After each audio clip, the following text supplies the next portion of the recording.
नमस्कार दोस्तों, मैं मनीष चंद्राकर आप सभी का स्वागत करता हूं योगेंद्र साहू क्लासेस में। आज की क्लास में हम प्रैक्टिस सेट 2 देखने वाले हैं।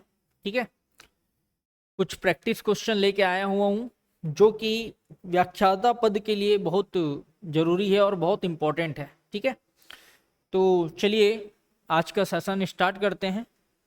पहला क्वेश्चन आपके समक्ष दिया हुआ है। पहला क्वेश्चन दिया है, दो इकाई सदिशों वेक्टर ए और वेक्टर बी के बीच का कोण थीटा हो तो साइन थीटा बाई 2 होगा।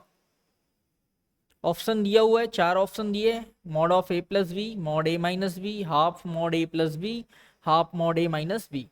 ठीक है, if the angle between two unit vectors A and B is theta then sine theta by 2 will be. ठीक है, मतलब साइन थीटा बाई 2 का वैल्यू बताना है। तो आप याद रखिएगा दोस्तों, जब भी ए और बी, वेक्टर ए और वेक्टर बी दो इकाई सदिश हों तो साइन थीटा बाई 2 इस ये इक्वल होगा किसके? Half mod of a minus b के, mod of a minus b के, साइन थीटा बाई 2। ठीक है, और बात करूं कॉस थीटा बाई 2 की, तो कॉस थीटा बाई 2 होगा half mod A plus B, mod of A plus B. ठीक है, तो ये दोनों कंडीशन याद रखना है। ठीक है, साइन थीटा बाई 2 कब मिलेगा? जब half into mod of vector A minus vector B. ठीक है, और कॉस थीटा बाई 2 के इक्वल क्या मिलेगा दोस्तों? Half into mod of vector A plus vector B. ठीक है, ओके। ठीक है, तो याद रखना है, तो मेरा आंसर आ जाएगा ऑप्शन डी। ठीक है, इसको डायरेक्ट याद कर सकते हो चाहो तो, और नहीं तो बनाना है तो बना सकते हो। देखो बनाएंगे कैसे, कैसे बनाएंगे देख लेते हैं। क्या बोल रहे हैं? ए और बी दो ठो की इकाई सदिश है। ठीक है, अब हमको पता है सदिश का वर्ग मापांक के वर्ग के बराबर होता है या परिमाण के वर्ग के बराबर होता है। सदिश का स्क्वायर परिमाण के स्क्वायर के बराबर होता है, परिमाण का वर्ग के बराबर होता है। क्या बोल रहा हूं? Square of matrix is equal to square of magnitude. ठीक है, तो मैं क्या लिख सकता हूं यहाँ पे? Vector A minus vector B का होल स्क्वायर इक्वल टू मैं क्या लिख दूंगा? Mod A minus mod B का होल स्क्वायर। ठीक है दोस्तों, ठीक है। अब देखिए यहाँ पे मैं ए माइनस बी होल स्क्वायर लगाता हूँ, मान लो, है ना। एक्चुअल में इसका मतलब होगा vector A minus B into vector A minus B. जब इसको मैं सॉल्व करूंगा दोस्तों, तो vector A square plus vector B square, ठीक है, माइनस 2 वेक्टर ए डॉट वेक्टर बी मिलेगा। इसको सॉल्व करने पर ये मिलेगा। ठीक है, इसको मैं एज इट इज रहने देता हूं। ठीक, अब देखिए वेक्टर ए का स्क्वायर, इसको मैं क्या ले सकता हूं? मॉड ए का स्क्वायर। वेक्टर बी के स्क्वायर को ले सकता हूं मॉड बी का स्क्वायर माइनस 2 वेक्टर ए डॉट वेक्टर बी। इसका फॉर्मूला क्या होता है दोस्तों? Mod a mod b cos theta. ठीक है, वेक्टर ए डॉट वेक्टर बी क्या होता है? Mod a mod b cos theta, formula है दोस्तों। ठीक है, इसको एज इट इज लिख दो।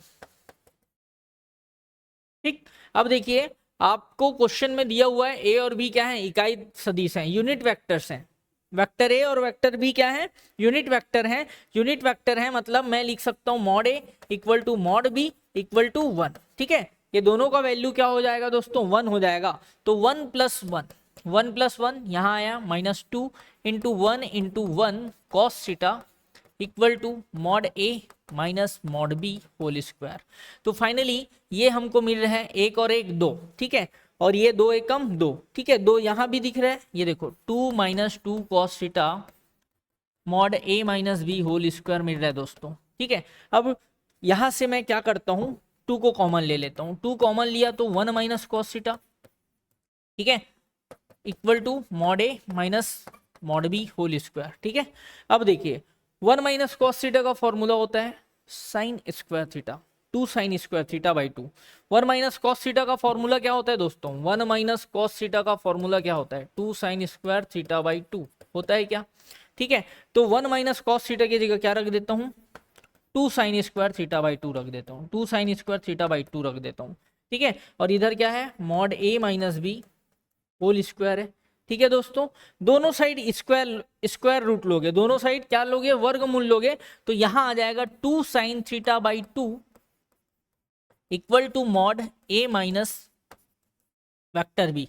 ठीक, तो finally sine theta by 2 equal to क्या मिलेगा दोस्तों, 1/2 mod of vector A minus vector B. मतलब ऑप्शन डी मेरा सही आंसर होगा, option D is a right answer.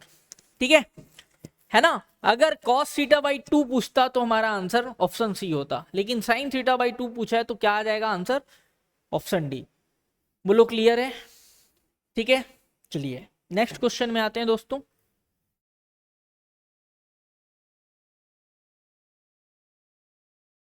चलिए नेक्स्ट क्वेश्चन, क्वेश्चन नंबर 2 क्या बोलता है, यदि vector A equal to 4i plus 3j, यहाँ पे सुधार लीजिएगा ये 3j कैप होगा ना, ठीक है, 4i plus 3j cap plus k cap, तथा vector b equal to i cap minus 2k cap है, तब mod of 2 vector b cross vector a find करना है दोस्तों।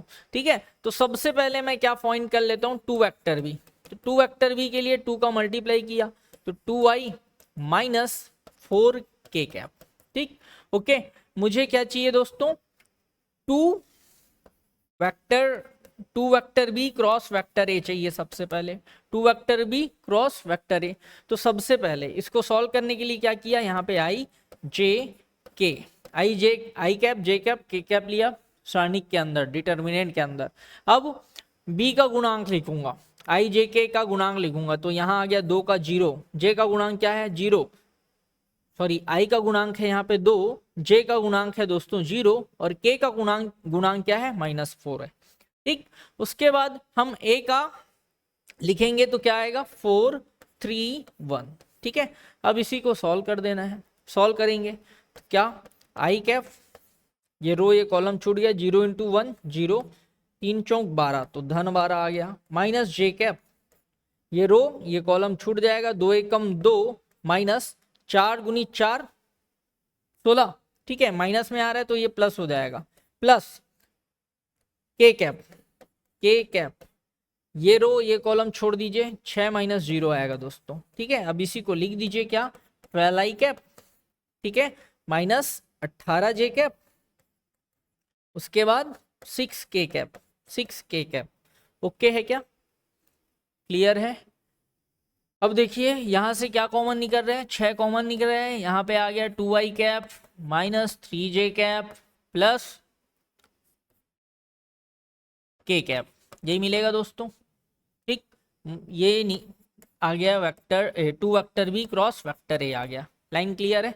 ओके, चलिए अब इसी को सॉल्व करना है, तो ये 2 vector B cross vector A आया। ठीक है, मुझे मॉड निकालना है, इसका मॉड निकालना है, तो 2 vector B cross vector A का मॉड के लिए हम क्या करेंगे, आई जे के गुणांक को स्क्वायर करके ऐड कर देंगे रूट के अंदर। ठीक है, तो 6 सब में है तो 6 का वर्ग ऐसे लिख दिया, अंदर क्या आ जाएगा दोस्तों, 2 का वर्ग क्या आ गया 4, 3 का वर्ग हो गया 9 और 1 का वर्ग हो जाएगा दोस्तों 1। ठीक है, तो फाइनली ये मुझे मिलता है 36, 4 और 9 13, 13 और 1 14।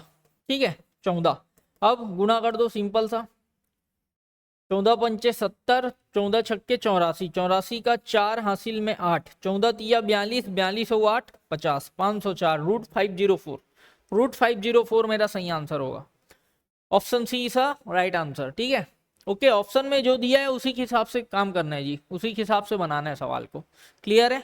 ओके, जब आंसर दिख गया तो उसको आगे और वर्गमूल वगैरह निकालने की जरूरत नहीं है। ठीक है, चलते हैं आगे बढ़ जाते हैं, बोलो क्लियर है ये।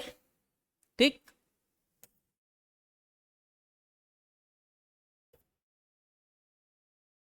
चलिए बहुत बढ़िया सवाल, क्वेश्चन नंबर 3 क्या बोलता है, यदि वेक्टर ए वेक्टर बी तथा वेक्टर सी परस्पर लंब हो तो लैम्डा कॉमा म्यू बराबर होगा। ठीक है, if vector A, vector B and vector C are perpendicular to each other then value of lambda comma mu is. ठीक है, तो आराम से देखिए, सबसे पहले हमको क्या बोल रहे हैं जी, ए बी और सी क्या है, परस्पर लंबवत है। ठीक है, तो आराम से देखते हैं। ए परपेंडिकुलर है वेक्टर बी के, वेक्टर ए परपेंडिकुलर है वेक्टर बी के, तो वेक्टर ए परपेंडिकुलर होगा किसके, वेक्टर बी के। यदि क्या मिले हमको, vector A dot vector B equal to क्या मिल जाए, 0। Vector A dot vector B equal to क्या मिल जाए दोस्तों, 0। ठीक है, परपेंडिकुलर का कंडीशन है ना। ठीक है, दो सदिश लंबवत होते हैं यदि उनका अदिश गुणनफल क्या हो, 0 हो। ठीक है, two vectors are perpendicular to each other if their scalar product is 0। Okay, ठीक, तो vector A dot vector B equal to 0 आना चाहिए। तो वेक्टर ए की जगह क्या है दोस्तों, आई कैप माइनस जे कैप प्लस 2k कैप। ठीक है, डॉट वेक्टर बी की जगह क्या है दोस्तों, 2i cap plus 4j cap plus k cap equal to में लेना है 0। अब इसको सॉल्व करो, आई का गुना आई से, जे का गुना जे से करना है। तो एक दूनी 2, -1 into 4 -4, 2 into 1 2k into 2 into 1 2।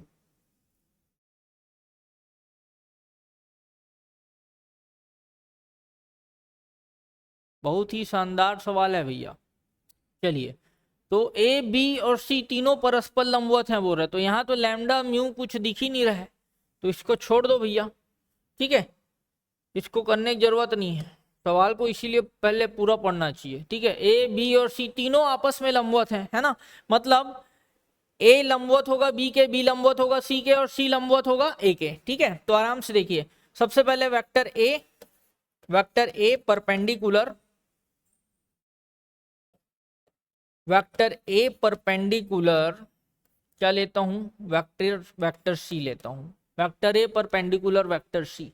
ठीक है, तो ए का वैल्यू है, वेक्टर ए लंबवत होगा वेक्टर सी के यदि vector A dot vector C equal to क्या मिले दोस्तों, 0 मिले। ठीक है, तो सीधा सीधा ए और सी का अदिश गुणा करता हूं, एक गुणित लैम्डा क्या हो गया, लैम्डा। ठीक है, -1 गुणित 1 हो गया -1, उसके बाद 2 गुणित म्यू क्या हो जाएगा दोस्तों, 2 म्यू बराबर में 0। तो फाइनली आपको मिल रहा है lambda plus 2 mu equal to 0। Equation number first दे दिया दोस्तों। ठीक है, अब क्वेश्चन में क्या बोला है, बी और सी भी लंबवत हैं, तीनों आपस में लंबवत हैं, मतलब बी और सी भी आपस में लंबवत होंगे। तो vector B perpendicular vector C if vector B dot vector C equal to 0। तो बी डॉट सी फाइंड कर देते हैं, बी और सी का अदिश गुणा निकाल लेते हैं।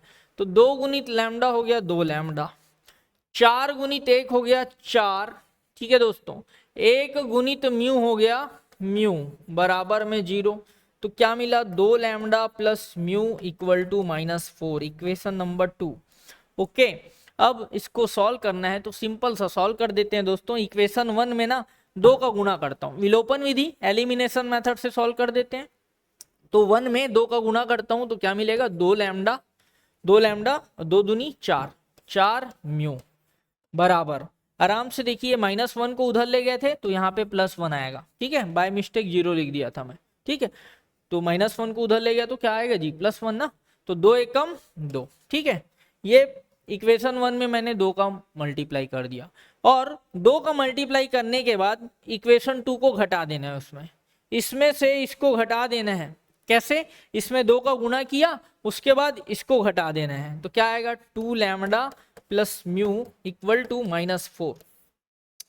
घटाओगे तो ये कैंसल हो गया, 4 म्यू में 1 म्यू गया, 3 म्यू हो गया, माइनस का हो गया प्लस, 2 और 4 हो गया 6, तो म्यू बराबर आ गया दोस्तों 2, 3 दूनी 6 है ना, म्यू बराबर आ गया 2। इस वैल्यू को कहाँ रख दोगे, समीकरण 1 में रखोगे, समीकरण 1 में रखो तो लैम्डा 2 दूनी 4 बराबर 1, तो लैम्डा बराबर आ गया दोस्तों -3। ठीक है, मुझे किसका वैल्यू पूछा था, लैम्डा कॉमा म्यू, तो लैम्डा की जगह -3 और म्यू की जगह 2, -3,2 कहाँ लिखा है? Option D. ऑप्शन डी मेरा सही आंसर होगा। ऑप्शन डी सही आंसर होगा दोस्तों। ठीक है, चलें आगे। ठीक,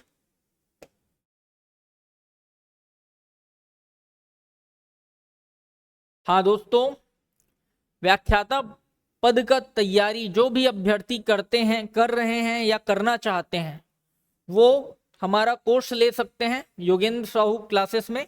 ठीक है, और फीस है मात्र 2100 रुपीज ओनली। ठीक है, पूरे कोर्स का। ठीक है, तो जल्दी से जल्दी परचेस करें और अपनी तैयारी को सही आयाम दें। ठीक है, ओके। जिनको भी इंटरेस्टेड हो, जो भी इंटरेस्टेड हो, वो जल्दी से कोर्स खरीद सकते हैं, है ना, और पढ़ाई का आनंद उठा सकते हैं मेरे साथ। ठीक है, चलिए। और नहीं तो मैं YouTube में तो सीरीज लेके आ ही रहा हूँ। ठीक है, प्रैक्टिस क्वेश्चन का। अगर आपको डिटेल में पढ़ना है दोस्तों, तो एकदम जल्दी से जल्द परचेस कर सकते हैं कोर्स को। ठीक है, चलिए क्वेश्चन में आगे बढ़ जाते हैं।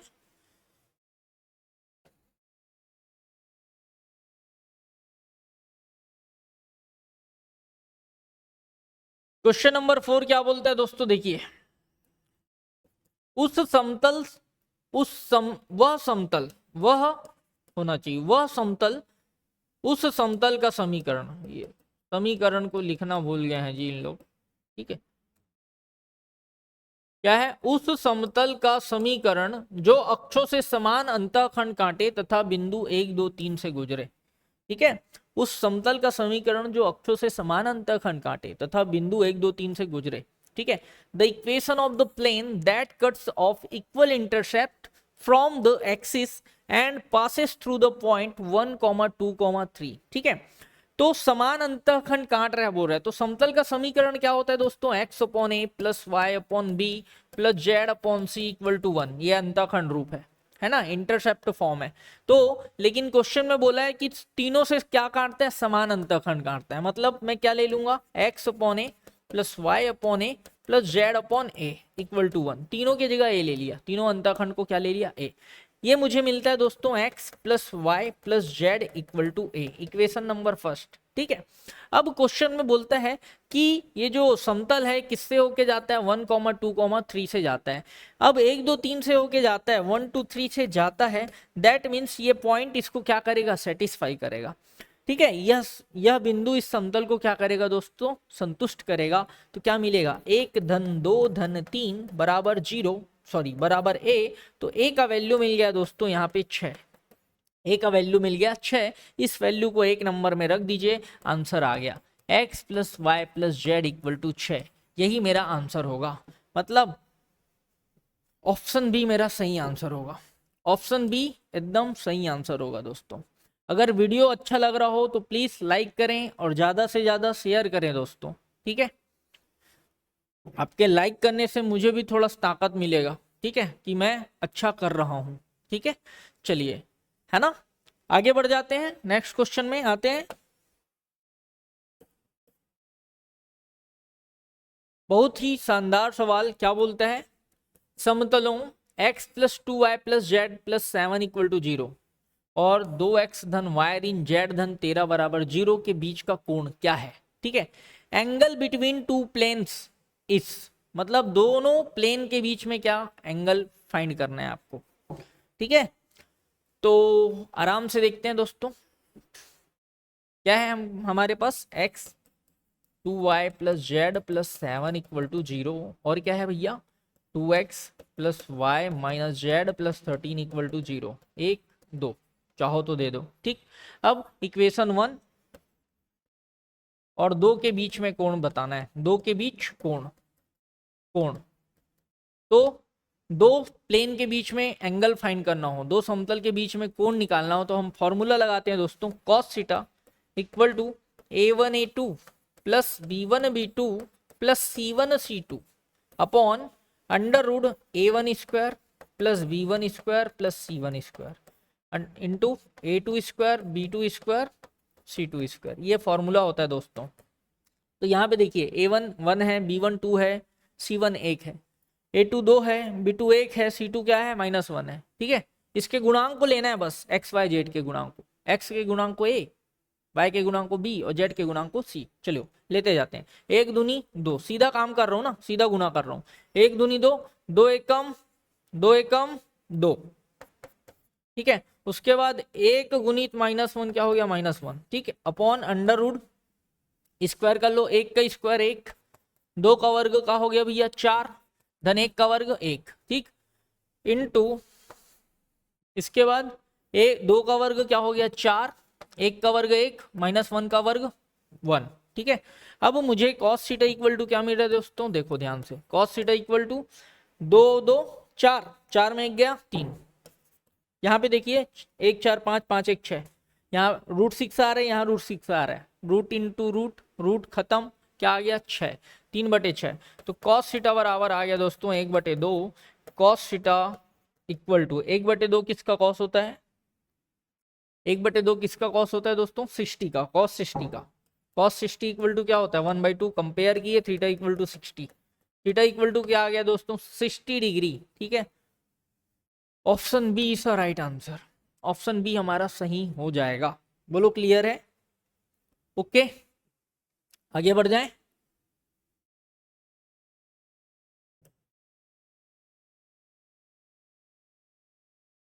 चलिए, बहुत ही शानदार क्वेश्चन, लंबवत वाला क्वेश्चन है रेखा का। इफ यदि रेखाएं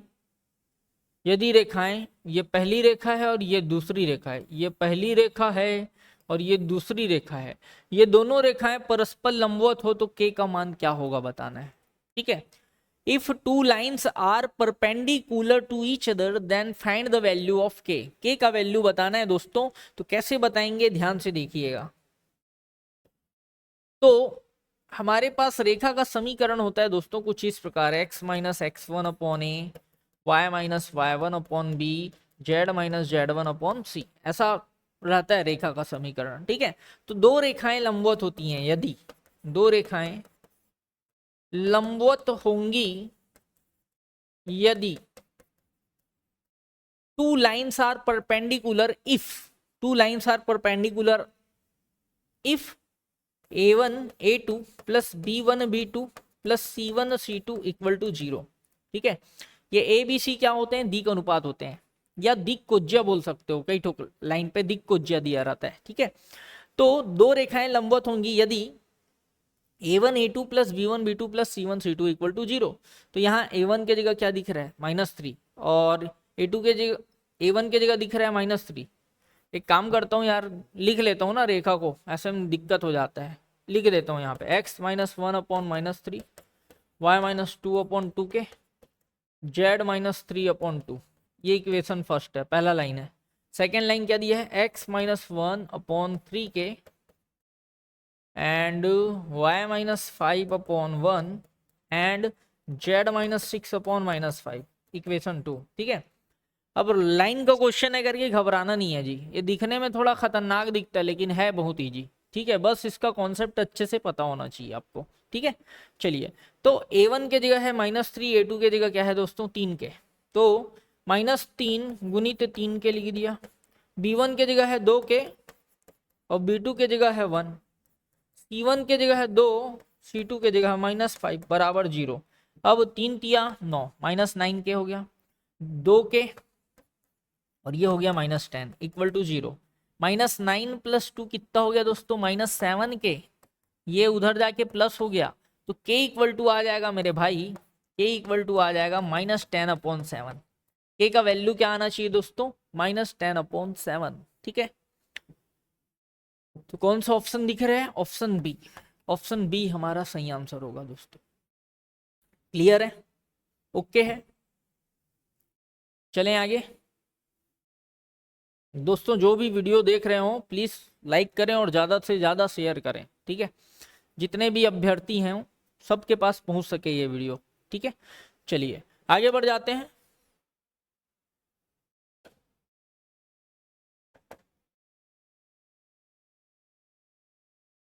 चलिए, बहुत ही बढ़िया सवाल, लीनियर प्रोग्रामिंग का सवाल दिख रहा है, ये लीनियर प्रोग्रामिंग का सवाल दिख रहा है दोस्तों। उद्देश्य फलन का अधिकतम हल स्थित होगा। उद्देश्य फलन का अधिकतम हल किसमें स्थित होगा? सुसंगत क्षेत्र में, within the feasible region, सुसंगत क्षेत्र के शीर्ष पर, at a vertex of the feasible region. सुसंगत हल नहीं होता है, there is no feasible solution, and none of this, इनमें से कोई नहीं। तो आपको याद रखना है उद्देश्य फलन का अधिकतम हल स्थित कहाँ होता है? सुसंगत क्षेत्र के शीर्ष पर, सुसंगत क्षेत्र के शीर्ष पर। यह हमारा आंसर होगा। क्या आएगा आंसर? सुसंगत क्षेत्र के शीर्ष पर। ठीक है, उद्देश्य फलन का अधिकतम मान, मैक्सिमम वैल्यू कहाँ होता है दोस्तों? सुसंगत क्षेत्र के शीर्ष पर, that means at a vertex of the feasible region. Clear है? ओके, चलिए ऑप्टिमल सॉल्यूशन बोलते हैं उद्देश्य फलन को ही हम क्या बोलते हैं? Optimal solution. ठीक है, सॉरी ऑब्जेक्टिव फंक्शन बोलते हैं जी, ऑब्जेक्टिव फंक्शन। ठीक है, और अधिकतम फलन को मैं ऑप्टिमल सॉल्यूशन बोल रहा हूँ। ठीक है, बाय मिस्टेक से ऑप्टिमल सॉल्यूशन बोल दिया था। ठीक है, उद्देश्य फलन को बोलते हैं ऑब्जेक्टिव फंक्शन। ओके, चलिए नेक्स्ट क्वेश्चन में आते हैं।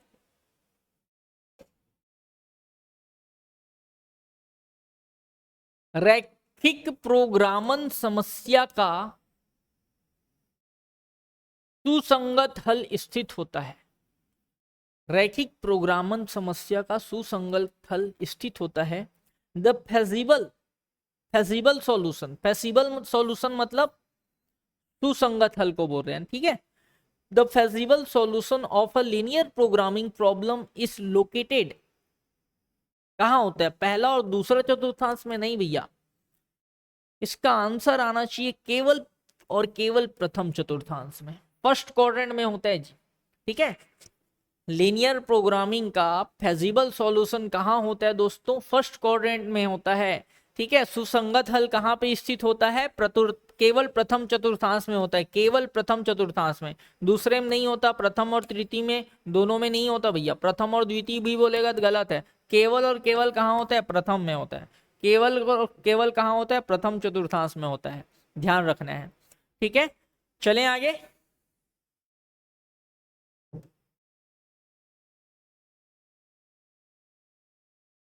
तो बहुत बढ़िया सवाल है, क्वेश्चन नंबर 9। प्रतिबंधों x plus Y less than and equal to 40, x plus 2y less than and equal to 60 एवं x greater than and equal to 0, y greater than and equal to 0 के p बराबर 3x plus 4y का अधिकतम मान होगा। ये अंतर्गत लिखा है, उसको हटा दो भैया, का अधिकतम मान होगा। इसका मैक्सिमम वैल्यू बताना है दोस्तों, p equal to 3x plus 4y का। ठीक है, okay, p equal to 3x plus 4y का मैक्सिमम वैल्यू बताना है। तो अपन, ये थोड़ा जगह कम पड़ जाएगा, आते हैं व्हाइट बोर्ड में, ब्लैक बोर्ड में।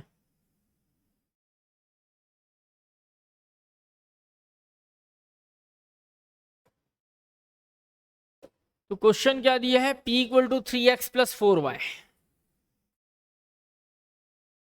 p equal to 3x plus 4y का वैल्यू बताना है अपने को। फर्स्ट नाम दे दो इसको। और क्या दिया है? x plus Y less than and equal to 40, x plus Y less than and equal to 40 plus 2y less than and equal to 60 दिया हुआ है। और साथ में क्या कांस्टेंट दिया है? x is greater than 0 and y is greater than and equal to 0। ठीक है दोस्तों, यहाँ पे हमको p equal to 3x plus 4y का क्या निकालना है? मैक्सिमम वैल्यू फाइंड करना है, अधिकतम मान निकालना है। ठीक है, तो इसको सॉल्व करने के लिए हम क्या करते हैं दोस्तों? सबसे पहले 2 का संगत हल लिखता हूं मैं। क्या लिखता हूं? संगत हल, corresponding solution. Corresponding solution that means ये जो लेस देन एंड इक्वल है उसको हटा दूंगा और इक्वल लिख दूंगा। तो क्या मिलेगा? x plus Y equal to 40। ठीक है, ये सॉल्व करने का तरीका है दोस्तों, है ना, एक मेथड है हल करने का। मैं इसी मेथड को फॉलो करता हूँ। ठीक है, चाहे तो आप भी कर सकते हैं। ठीक, अब देखिए x plus Y equal to 40 लिख दिया, यहाँ पे लिखा मैं x और यहाँ पे लिखा y। एक बार x को 0 लेता हूँ दोस्तों, x इक्वल टू 0 लिया तो y इक्वल टू क्या मिल जाएगा? 40। अगर मैं y को 0 लेता हूँ, y को 0 ले लेता हूँ, y की जगह 0 रखता हूँ यहाँ पे, तो x इक्वल टू क्या मिल जाएगा? 40। ठीक, ओके, लाइन क्लियर है? ठीक है, ओके। चलिए अब यहां पे देखते हैं 3 का संगत हल। 3 का संगत हल ले लेते हैं। 3 का संगत हल क्या होगा भैया? 3 का संगत हल क्या होना चाहिए? x plus 2y equal to 60 होना चाहिए। x plus 2y equal to 60। अब यहाँ पे टेबल बना दीजिए, है ना। यहाँ लिखा x, यहाँ लिखा y, ठीक है। x को जब 0 लूंगा तो y का वैल्यू मिल जाएगा दोस्तों 30। y का वैल्यू क्या मिल जाएगा? 30। और जब यहाँ पे y की जगह 0 ले लूँ, y की जगह मैं क्या ले लूँ दोस्तों? 0, तो x इक्वल टू मिल जाएगा 60। x इक्वल टू क्या मिल जाएगा? 60, ठीक है। इसको एक इतना ओके है, इसको नाम दे दीजिए 4, इसको नाम दे दीजिए 5, ठीक है। अब हमने टेबल तो बना लिया, टेबल बना लिया, तो टेबल बनाने के बाद एक छोटा सा काम करना है। क्या करना है? असमीका 2 में, ये किसका हल है? 2 का हल है ना। तो असमीका 2 में क्या ले लेना है?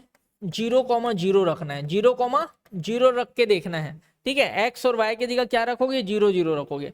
तो देखिए 0 रखता हूं तो 0 प्लस 0 क्या होगा? 0। 0 is less than and equal to 40। 0 is less than and equal to 40, जो कि सत्य है, जो कि सत्य है।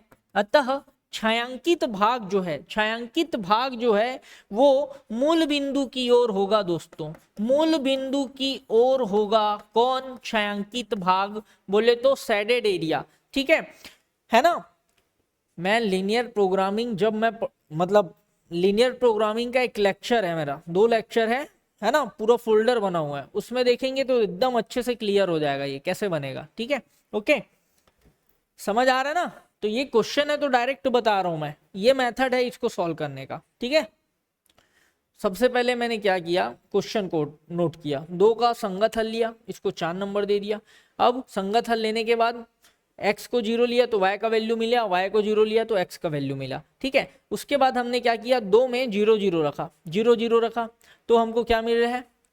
असमीका 2 में 0 0 रखे तो 0 is less than and equal to 40 मिल रहा है।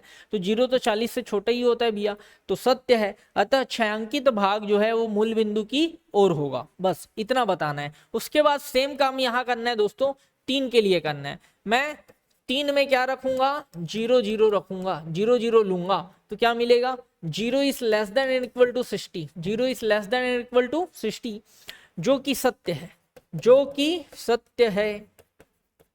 अतः छायांकित भाग, छायांकित भाग मूल बिंदु की ओर होगा। किधर होगा दोस्तों? मूल बिंदु की ओर। छायांकित भाग मतलब शेडेड एरिया, ठीक है। अब ये छायांकित भाग क्या है अभी आगे मैं बताऊंगा जब ग्राफ बनाऊंगा। इतना क्लियर है क्या? इतना करने के बाद आपको निकालना है प्रतिच्छेद बिंदु। क्या निकालना है दोस्तों? प्रतिच्छेद बिंदु निकालना है। किसके किसके बीच? 4 और 5 के बीच। तो सबसे पहले ना मैं ग्राफ बना देता हूं। ये देखिए, ये x एक्सिस हो गया, ये y एक्सिस हो गया दोस्तों, ठीक है। यहां पे मैंने लिया 0, ठीक है। कहां तक दिया है? 0 से 40, यहां 60 तक दिया है। तो एक काम करते हैं, यहां 0, ये 20 हो गया, 40 हो गया, ये 60 हो गया, ठीक है। यहाँ पे लिया 20, यहाँ पे लिया 40, यहाँ पे लिया 60, यहाँ पे लिया 80, ठीक है। आराम से देखिए, तो x 0 है तो y 40 है। 0,40, 0,40 मुझे यहाँ पे मिलेगा, 0,40 यहाँ मिलेगा दोस्तों। और 40,0 कहाँ मिलेगा? यहाँ मिलेगा। तो 0,40 को ऐसे मिला दीजिए, 0,40 को हमने मिला दिया, ओके। अब 0,30 कहाँ मिलेगा? 0,30 20 और 40 के बीच में मिलेगा। यहाँ क्या मिलेगा? 0,30, ठीक है जी, 0,30। और 60,0 कहाँ मिलेगा? 60,0 यहाँ मिलेगा, 60,0 यहाँ पे मिलेगा दोस्तों, है ना। तो ये दोनों पॉइंट को ऐसे मिला दिया, ठीक है। अब देखिए दोनों के लिए मूल बिंदु की ओर है, तो ऐसा एरिया लेना है जो दोनों के लिए सत्य हो।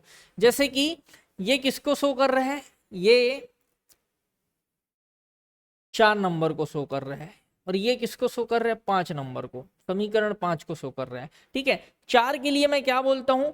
कि जो शेडेड एरिया छायांकित भाग है वो मूल बिंदु की ओर होगा, मूल बिंदु के इस साइड होगा। और 5 के लिए भी मैंने बोला मूल बिंदु की ओर होगा, मतलब मूल बिंदु के साइड होगा। और ये विपरीत साइड है, उस पार जाता हूं ना लाइन के तो विपरीत साइड है, और इसी पार आता हूं ना तो मूल बिंदु की ओर है। तो मेरा शेडेड एरिया क्या मिलेगा भैया, यहाँ पे ये वाला पार्ट शेडेड एरिया मिलेगा। देखो ये वाला पार्ट क्या मिलेगा, शेडेड एरिया। देखो लाइन क्लियर है। अब देखिए सबका कोऑर्डिनेट लिख देता हूं। इसका क्या है 40,0 है, क्या है जी 40,0। ये क्या है 0,40 है, 0,40, ठीक है। और ये वाला पॉइंट मुझे चाहिए, ये वाला जहां पे प्रतिच्छेद करना है ना, लाइन एक दूसरे को इंटरसेक्ट कर रहे हैं, वो लाइन मुझे चाहिए। तो उसके लिए मुझे सॉल्व करना पड़ेगा। तो मैं क्या करता हूं दोस्तों, समीकरण 5 में 4 को घटा देता हूं, 5 में 4 को घटा देता हूं, 5 में 4 को माइनस कर देता हूं, तो x माइनस एक्स कैंसल हो गया। 2y में y को घटाया तो क्या आया दोस्तों y, और 60 में 40 को घटा दिया, 60 में 40 को घटाया तो क्या आया 20, ठीक है। इसी वैल्यू को आप 4 नंबर में रख दो तो क्या मिलता है x धन 20 बराबर 40। तो x का वैल्यू क्या मिल गया दोस्तों 20, x का वैल्यू भी क्या मिल गया 20, मतलब इंटरसेक्ट पॉइंट आपको मिल गया दोस्तों 20,20, प्रतिच्छेद बिंदु 20,20 मिल गया दोस्तों। तो ये हो गया 20,20, 20,20 ये प्रतिच्छेद बिंदु, ठीक है। मेरे को किससे मतलब है, उस बिंदु से मतलब है जितने में ये छायांकित भाग आता है, उस बिंदु से मतलब है जहां छायांकित भाग आता है। तो आराम से देखिए क्या काम करना है, थोड़ा सा बचा है काम करना। ये देखो यहां पे लिख दिया दोस्तों कोणीय बिंदु, कोणीय बिंदु,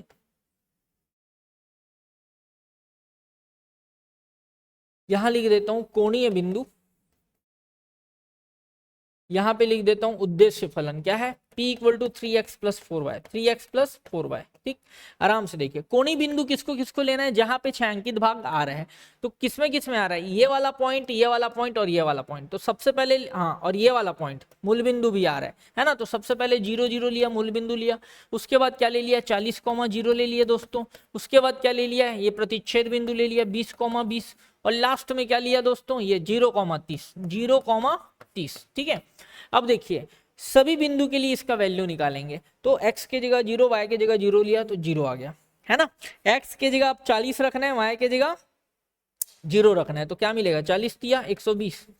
यहाँ पे x और y दोनों के जगह 20 रखना है, तो 20 तिया 60, 20 तिया 60, 20 चौक 80, 80 और 60 कितना होता है दोस्तों 140, 140, ठीक है।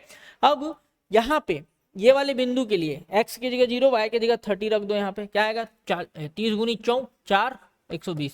तो मुझे ये बताओ सबसे ज्यादा वैल्यू कौन सा दिख रहा है 140, 140। तो मैक्सिमम वैल्यू क्या होगा दोस्तों 140 होगा। इसका आंसर क्या आना चाहिए 140 आना चाहिए। मैक्सिमम वैल्यू कितना हो जाएगा दोस्तों 140, ठीक है। तो देख लीजिए option A is right answer, option A मेरा एकदम सही आंसर हो जाएगा, परफेक्ट आंसर हो जाएगा। क्लियर है, चलें आगे। तो बहुत ही शानदार सवाल है, इस टाइप के क्वेश्चन आपको करना है तो एकदम जल्दी से जल्दी जुड़े योगेंद्र साहू क्लासेस से, ठीक है। हाँ चलिए बहुत बढ़िया सवाल है, गजब का सवाल है। देख लो 10वां, एक पासे को एक बार उछाला जाता है, एक पासे को एक बार उछाला जाता है, प्रायिकता क्या होगा कि सम अंक या 5 से कम अंक प्राप्त हो। प्रायिकता क्या होगा कि सम अंक या 5 से कम अंक प्राप्त हो, ठीक है। तो एक पासे को एक बार उछाला जाता है, तो भैया पासे को उछालोगे तो टोटल मतलब परिणामों की संख्या कितनी हो सकती है 6, क्योंकि पासे में टोटल कितने अंक होते हैं 6 अंक होते हैं। तो ns इक्वल टू ले लिया 6, ठीक है ओके। एक डाई में कितने नंबर होते हैं भैया 6 नंबर होते हैं ना। तो टोटल नंबर ऑफ रिजल्ट क्या हो सकते हैं 6 हो सकते हैं। तो ns इक्वल टू 6, ठीक है। एक पासे को एक बार उछाला जाता है, प्रायिकता क्या होगा कि सम अंक या 5 से कम अंक है। प्रोबेबिलिटी फाइंड करना है दोस्तों इवन या लेस देन 5 आने का, ठीक है ओके। तो सम अंक क्या क्या हो सकता है भैया, सम अंक क्या क्या हो सकता है जी, a बराबर क्या क्या हो सकता है 2, 4, 6 हो सकता है क्या, ठीक ओके। अब विषम अंक 5 से कम अंक, 5 से कम अंक इसको घटना b मान लिया, इवेंट बी मान लिया, तो 5 से कम क्या क्या होता है, 1 2 3 4। लाइन क्लियर है। अब देखो दोस्तों ये दोनों में कौन है, इंटरसेक्शन क्या है, ए इंटरसेक्शन बी कौन है भैया, 2 दोनों में आ रहा है, 4 भी दोनों में आ रहा है, तो 2,4। ठीक है, अब आराम से मैं क्या करता हूं, यहां से निकाल लिया P A. P A equal to क्या होगा, N A upon N S, मतलब नंबर ऑफ ए, मतलब ए में कितने ठोक, ए में क्या क्या आ सकता है, 2 4 6, मतलब ए में कितनी संख्या ले सकूंगा, 3, 1 2 3 है ना। ठीक है, और एन एस क्या आएगा 6, तो पी ए का वैल्यू आ गया दोस्तों 1/2। ठीक है, एक काम करो 3/6 ही रहने दो। पीबी निकालूंगा n B upon N S, तो यहाँ पे कितना ठोक वैल्यू है, 1 2 3 4, तो 4/6 ले लो। ठीक है, वैसे ही पी ए इंटरसेक्शन बी निकालूंगा, यहाँ पे कितना वैल्यू है 2, 1 और 2, तो 2/6 लिख दिया। ठीक है, मुझे क्या बोलते हैं, सम अंक या 5 से कम अंक आए, सम अंक या 5 से कम अंक आए, या बोलेगा मतलब आपको क्या फाइंड करना है दोस्तों, यूनियन, या मतलब और बोलेगा तो आपको क्या फाइंड करना है, यूनियन फाइंड करना है दोस्तों, है ना। तो मैं क्या लिख देता हूं, P A union B equal to P A plus P B minus P A intersection B. Okay, तो पी ए के जगह आपने रखा दोस्तों 3/6, पीबी के जगह रख दिया 4/6, minus P A intersection B के जगह रख दिया 2/6। ओके, ठीक है, तो देखिए 3 और 4 क्या हो गया, 7, 7/6 माइनस 2/6, तो आंसर आएगा दोस्तों 5/6। आंसर क्या आएगा, 5/6, 5/6। Option B is a right answer, option B is a right answer. Ma'am एक क्वेश्चन बचा है, 1 मिनट बस, 1 मिनट लगेगा, बोलो क्लियर है। ओके, ठीक है दोस्तों, चलिए बहुत ही जबरदस्त सवाल है। क्वेश्चन नंबर 11 देखेंगे, क्या बोलते हैं क्वेश्चन, घटना ए की सप्रतिबंध प्रायिकता जबकि घटना बी दी गई है। ठीक है, घटना ए की सप्रतिबंध प्रायिकता क्या होगी जबकि घटना बी दी गई है। ठीक है, the conditional probability of event A given that event B has occurred is. ठीक है, तो भैया मान लो ए का प्रायिकता फाइंड करना है और बी हमको पता है, तो हमारा आंसर होगा P A upon B, P A upon B. जिसको फाइंड करना होता है उसको ऊपर लेते हैं और जो पता होता है उसको नीचे लेते हैं, तो option A is a right answer, option A मेरा सही आंसर होगा दोस्तों, P A upon B. Clear हो रहा है बात। ओके, चलिए एक क्वेश्चन और देख लेते हैं लास्ट, इसका आंसर देना है पी ए अपॉन बी, तो इसका आंसर सीधा याद रखना, P A upon B equal to क्या होता है दोस्तों, P A intersection B upon P B. Okay, ठीक है, उसके बाद पी बी अपॉन ए चाहिए, मान लो P B A upon B upon A चाहिए, तो ये होता है P A intersection B upon P A. ठीक है, जो नीचे में होगा उसको नीचे में लेना है। ठीक है, और ऊपर में क्या आएगा, पी ए इंटरसेक्शन बी आएगा। उस हिसाब से मेरा आंसर हो जाना चाहिए दोस्तों ऑप्शन बी, ऑप्शन बी सा राइट आंसर। ठीक है, तो ठीक है, तो आज की क्लास यहीं तक रखते हैं, मिलते हैं नेक्स्ट वीडियो में। Thank you, have a nice day.